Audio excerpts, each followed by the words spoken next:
Okay, so before we go any further, let's clear some things up. So, again, welcome back to the Journey with Blue, my up close and personal Journey with Blue process of my own lessons, sacrifices, failures, and joys along the journey so that they may be a light to you along the path.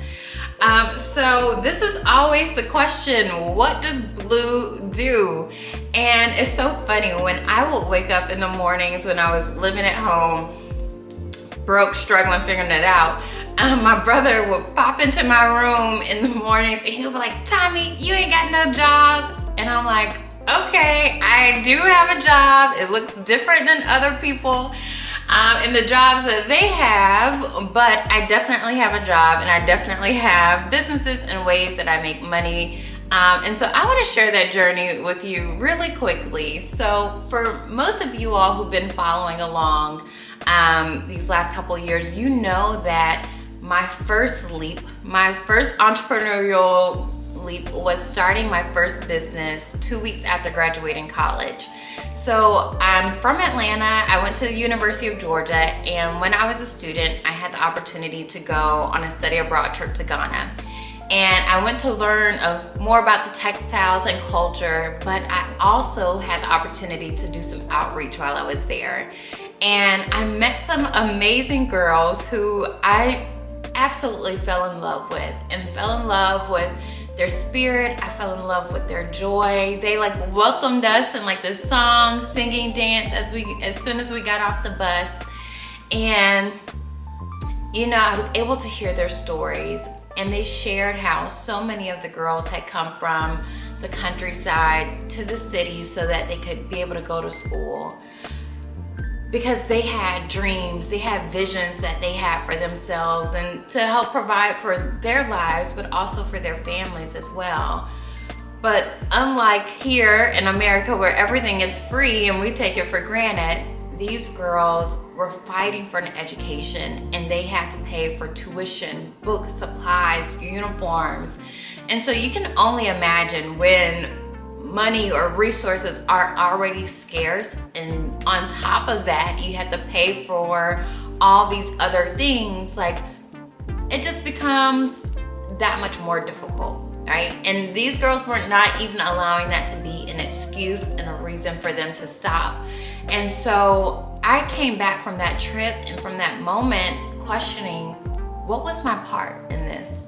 What could I do? And at the time I was going into my junior year of college. I was broke. I had no money. I had no clue. But I shared the story and I shared my experience with my best friend, and we started thinking about, well, what could we do, right? Because we do have so much. And so we started putting together, some ideas. And we had a lot of different things. At first we were gonna start off with a full clothing line, and then we were like, okay, this isn't gonna work. We're not fashion designers. And so let's stream this down. And so we finally got to the point where we're like, well, let's start small. Let's start with what we can do.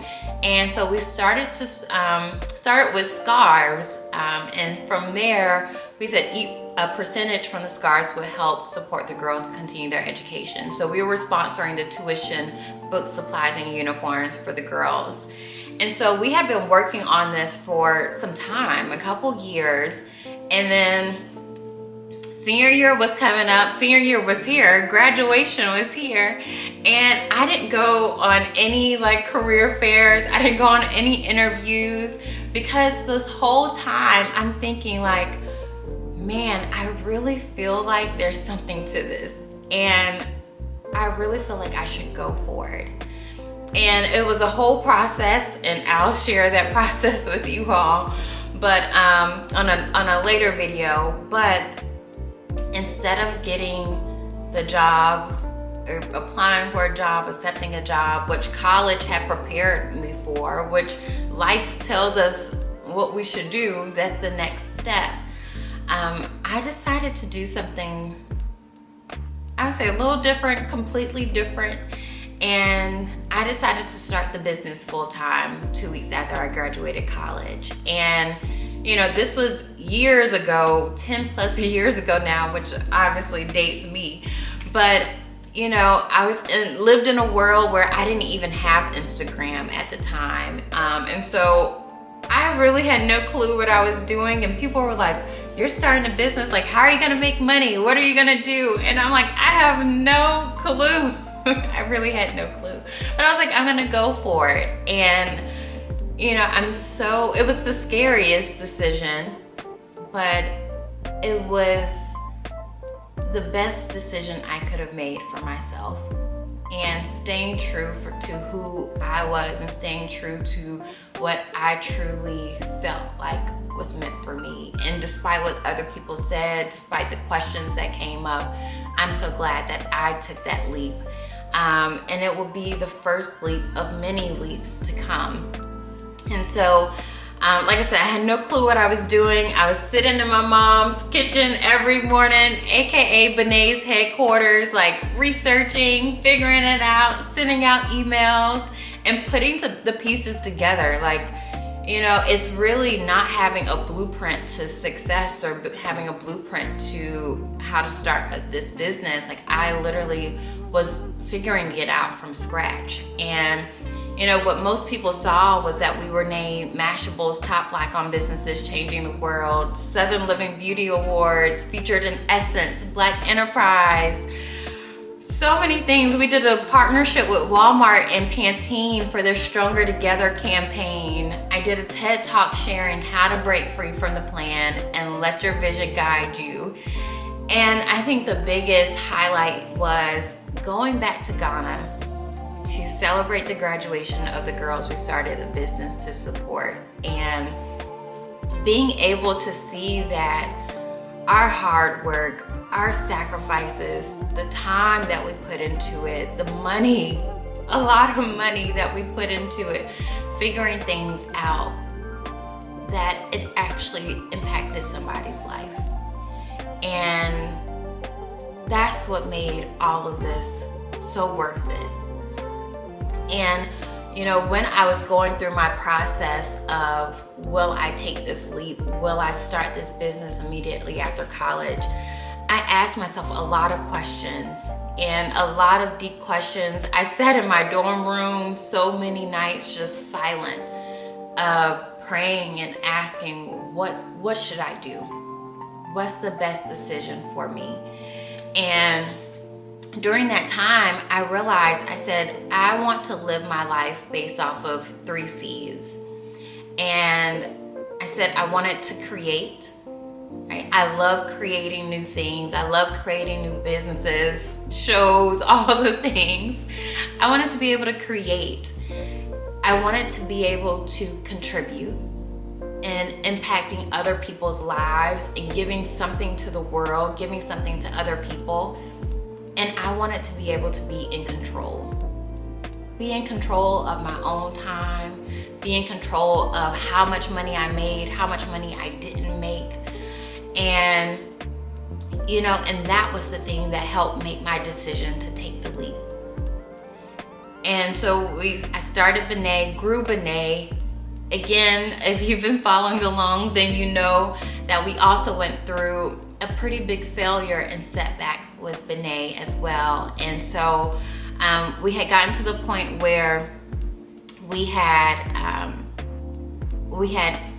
started our manufacturing and printing of our fabric overseas. So we had started getting into like silk fabric, moving into the luxury space, and our overseas manufacturer basically cheated us out of a significant amount of fabric. And so this was like projected revenues of almost like, I would say like $35,000, $40,000 that we were expecting from that collection. And that was a hard hit. And it was a hard hit, financially, but it was an even harder hit to my ego. And, it took me through a loop. And I struggled big time with this because, like I said, I started this business immediately after college. And so that was the only thing that I knew. And so much of Blue had become Benay.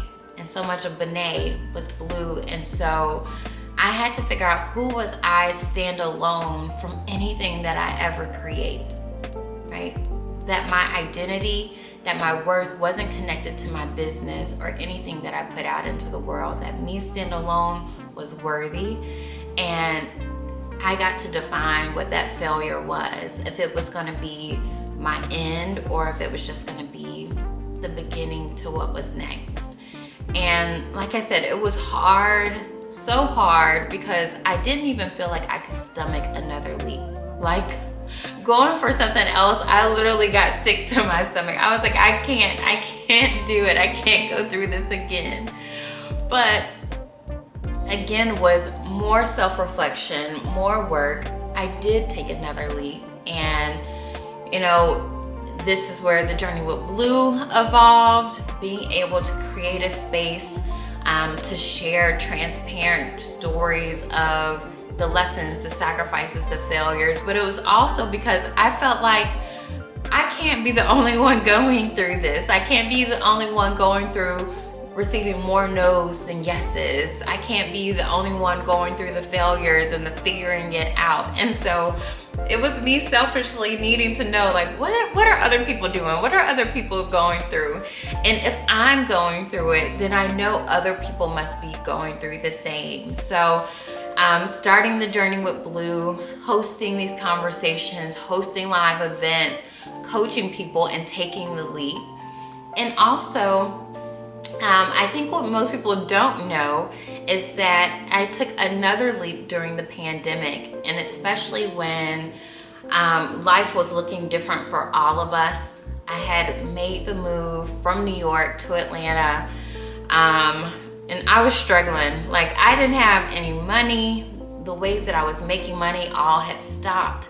I had gotten on unemployment, and you know, I had this idea of teaching in schools. So teaching educational principles, entrepreneurial principles, social and emotional learning. So all the things that I actually cover in the Journey with Blue, I knew, I was like, well, I wanted to develop and instill these same principles and practices into pretty much the youth, into high schoolers, into students. And really so that they too could see the possibilities that were available to them and help expose them to dream and to think bigger than what they may be seeing. And so a leap that I took, and I was like, who am I to do this? Because I had no formal background in education. And so I started an education consulting company, and it truly has been so fulfilling, so rewarding business that I've created. And working with the New York City Department of Education, you know, working with the New York City government, which is huge, in developing principles or developing curriculums and programs for their students, for districts, for some of the biggest districts in the actual city, which has been great for me and has been so exciting. And so, you know, when I look back on this journey, you know, even with this business, I've been able to support thousands of students, and, you know, seeing something different, of knowing that they can go for it, of seeing people that look like them who've also gone for it. And it really touches my heart, even when hearing their stories and seeing the impact of the work that I've put together and that I've been able to create for them. And so when I look back on this journey, I realized that my 3 C's have carried me along the way. That yes, it's looked different. It's look like scarves that I help support girls in Ghana go through school. It looks like a talk show and community and events and coaching where I help people take the leap to step into their potential, to step into their purpose, so that they can truly live as free and fulfilled as possible. it looks like an education consulting company where I help students see the possibilities that are available for them and give them the practical tools and lessons to actually make that possible. And so it's looked different over the years, but it is also the same thing of me helping people step into their purpose, of my contribution to help people go for their dreams, or go for something bigger. And I've stayed in that, of being able to create, being able to contribute, and being able to control how I show up in this world and how I get to do it. And so for you all who are questioning, does Blue have a job? Yes, I have a job. And it's a job that I've been able to choose time and time again, and that I get to fall in love with more and more each day. And I look back and I realize that everything that I do, I would have or have done for free. And if I had all the money in the world right now, I would still show up and do exactly the things that I do. And so it may not look like I have a job because I love it so much.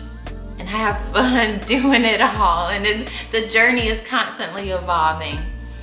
But for you all who are asking, yes, Blue does have a job. And I'm so thankful I get to do it. So I'm excited again that you all are checking in with me, or that you are following along on this journey and this process with me. Again, I'm gonna be showing up weekly because we're doing it. We're doing it afraid in 2024. Like I said, this is such a vulnerable process. I've been putting it off for years, literally years, and then months and everything else. And like I said, have been in my head about this, like what am I gonna look like, what am I gonna sound like, and critiquing all of this. But I'm just doing it, and I'm stepping out into it because I do feel like if I don't, then I miss the mark of where I'm meant to be and what I'm meant to give. And so thank you all for joining me on this journey. I will see you all next week. Make sure you're tuned in, make sure you like and subscribe. And I want to hear from you. What are your 3 guiding principles that are helping you create the life and business of your dreams? Right? What are the 3 things that you are committed to in this life that you feel like are gonna bring you the true freedom and fulfillment that you desire? And I will see you all next time on The Journey with Blue. Have a good week. Bye.